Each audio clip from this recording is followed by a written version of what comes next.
सभी भक्तों से प्रार्थना है कि बहुत ही महत्वपूर्ण सत्संग है और बहुत ध्यान से आप सुनेंगे।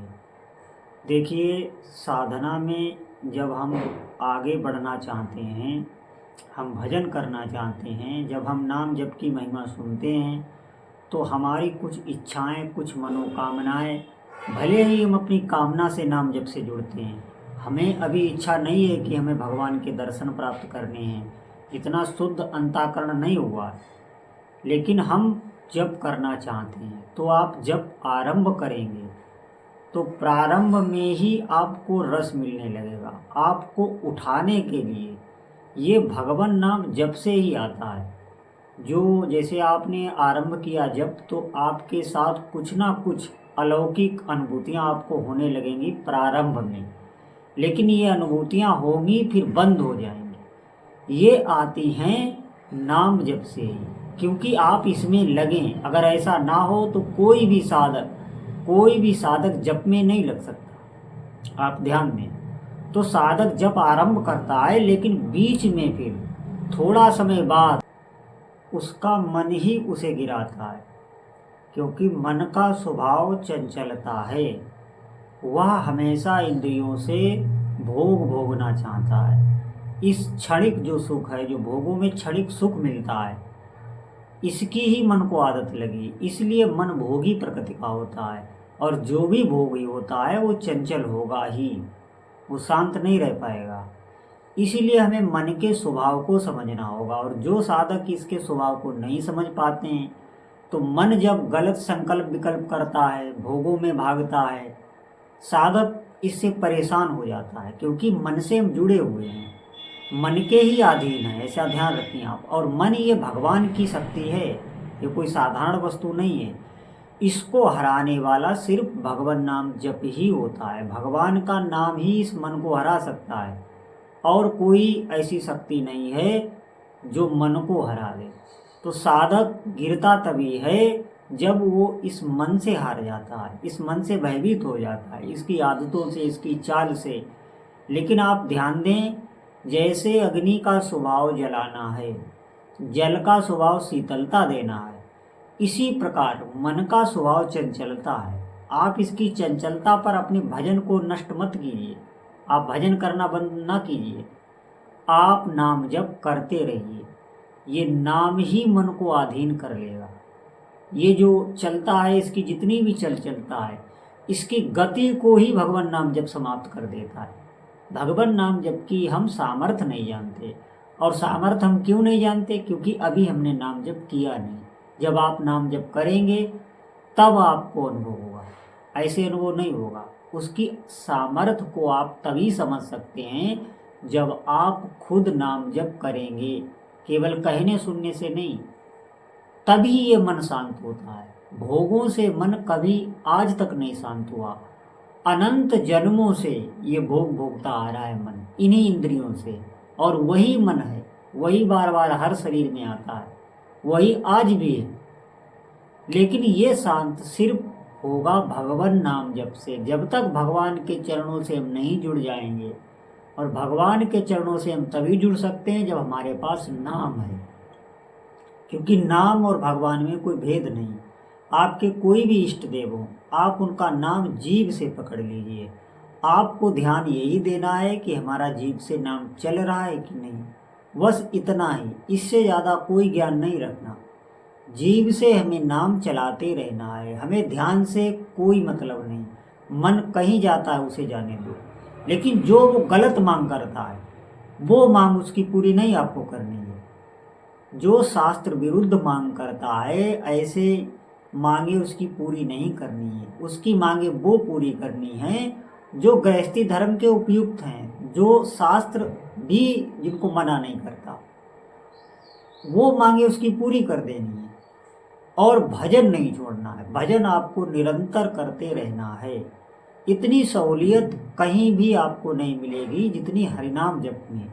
हरिनाम जप में सबसे बड़ी सहूलियत ये है कि आप किसी भी अवस्था में जप सकते हैं, कोई भी कार्य करके आप जप सकते हैं।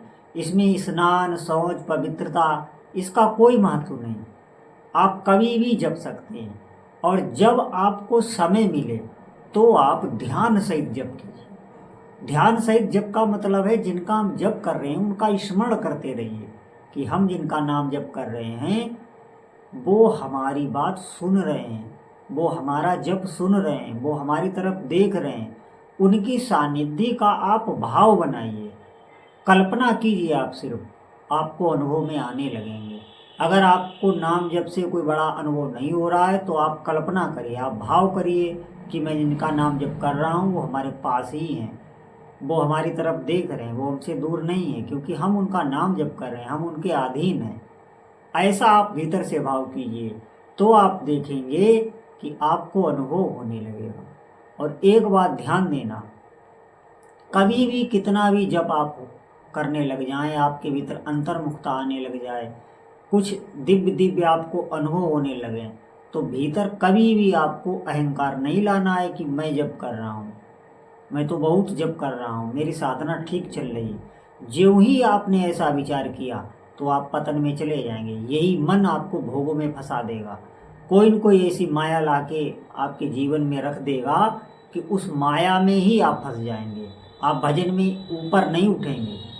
ये अहंकार ही गिरा देता है। तो आप इस बात को विशेष ध्यान रखना, ये जो नाम जप आप कर रहे हैं ये भगवान की इच्छा से होता है। जिनका भी आप नाम जप कर रहे हैं, कोई भी आपके इष्ट देव हो, जिनका आप नाम जप कर रहे हैं ये उनकी इच्छा से, उनकी प्रेरणा से ही आप कर रहे हैं। वही किसी से सुनवा रहे हैं और वही आपके भीतर श्रद्धा प्रकट कर रहे हैं, क्योंकि वो अपने से आपको जोड़ना चाह रहे हैं।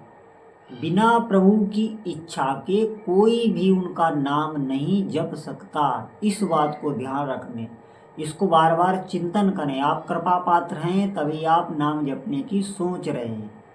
और जितनी भी दैवी शक्तियां हैं उनकी अलग अलग आराधना नहीं की जाती, एक का ही आप नाम जप करें, सारी शक्तियों की कृपा आपको मिलने लगेगी।